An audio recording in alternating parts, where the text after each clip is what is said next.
O segundo momento histórico do hinduísmo é o hinduísmo bramânico ou brahmanismo, que surgiu aí por volta de 1500, 1600 anos antes de Cristo.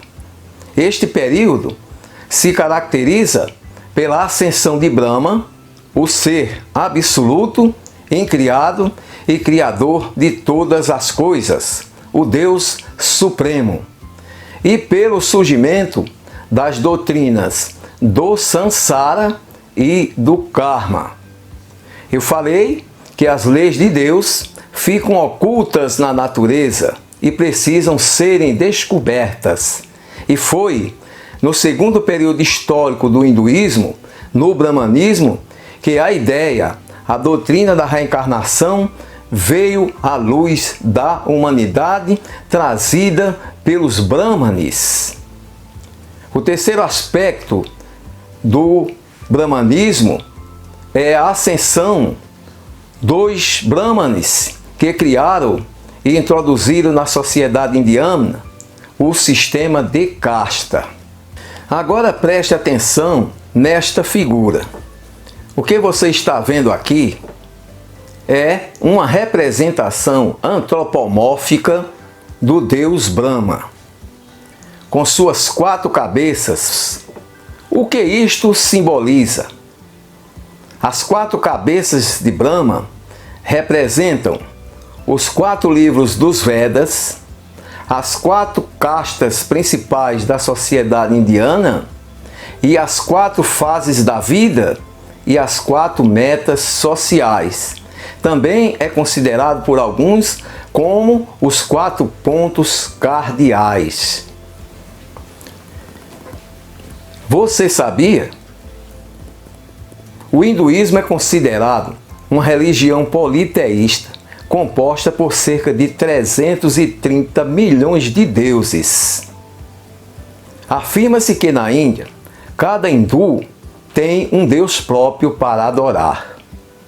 No entanto, apesar desses milhões de deuses, somente 3 se destacam.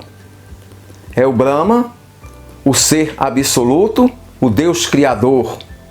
É o Shiva, o Deus Destruidor, e o Vishnu, o Deus Reparador. Agora preste bem atenção. Muitos afirmam que, por mais paradoxal que possa parecer, o hinduísmo não é uma religião politeísta, e sim monoteísta, que acredita na existência apenas de um único Deus. Que este número 330 milhões é um número simbólico, que representa o poder infinito de Deus, que é impossível de ser descrito.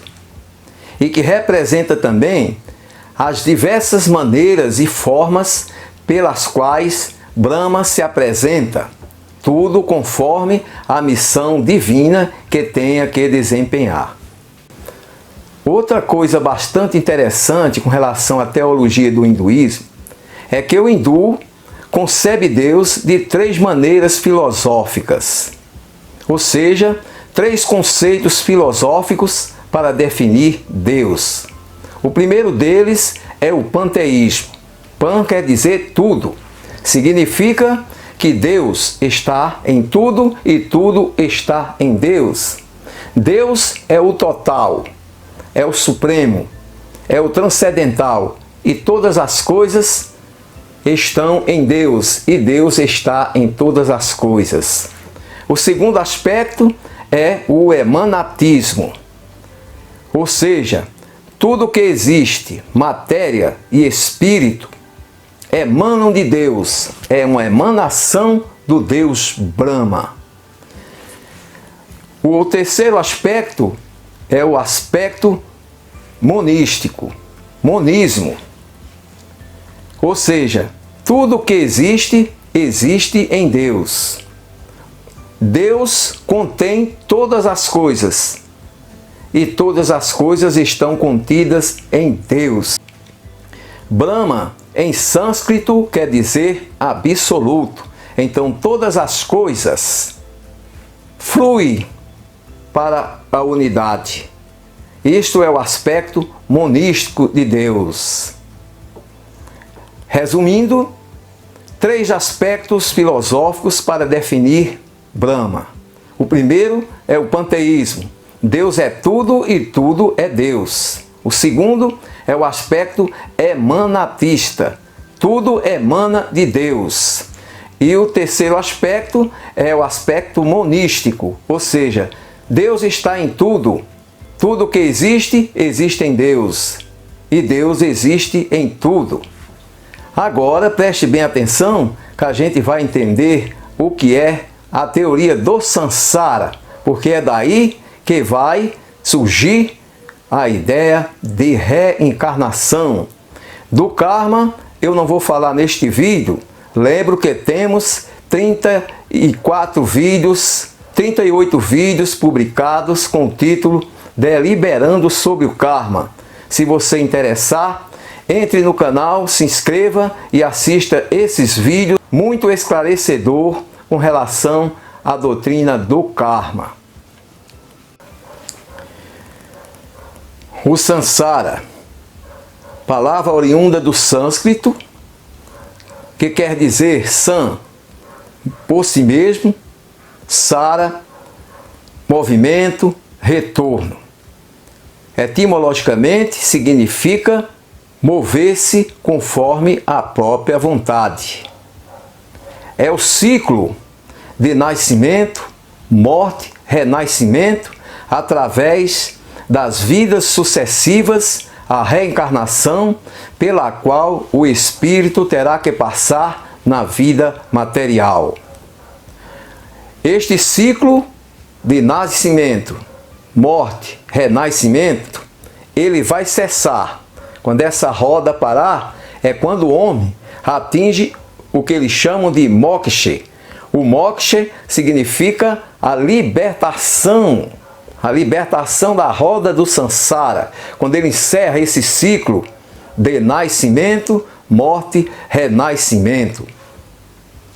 Os hindus acreditam que tudo que existe, inclusive o espírito, é uma emanação de Deus. Emanam de Deus e a ele retornará.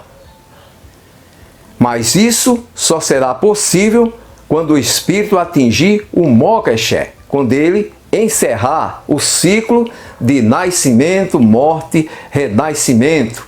Então ele retorna a Deus, de onde emanou. Este processo é similar à gotícula de água que sobe à atmosfera devido ao calor e na evaporação. Essa gotícula sobe e depois se precipita no oceano e perde sua individualidade, fazendo parte do todo. Os brahmanes que criaram e implantaram na sociedade indiana o sistema de castas eram considerados como superiores. A casta dos brahmanes era a casta superior e eles atribuíam essa sua superioridade às diversas reencarnações pelas quais haviam vivido na Terra.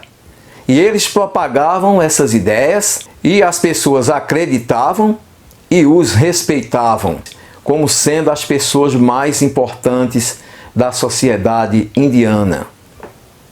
Podemos concluir afirmando que a origem da reencarnação é Deus. Deus criou a reencarnação, mas foi através dos brahmanes, no segundo período histórico do hinduísmo, o brahmanismo, que a ideia da reencarnação veio à luz da humanidade, foi descoberta. Aguardo vocês aqui no nosso próximo, na trilha da reencarnação. Até o nosso próximo encontro.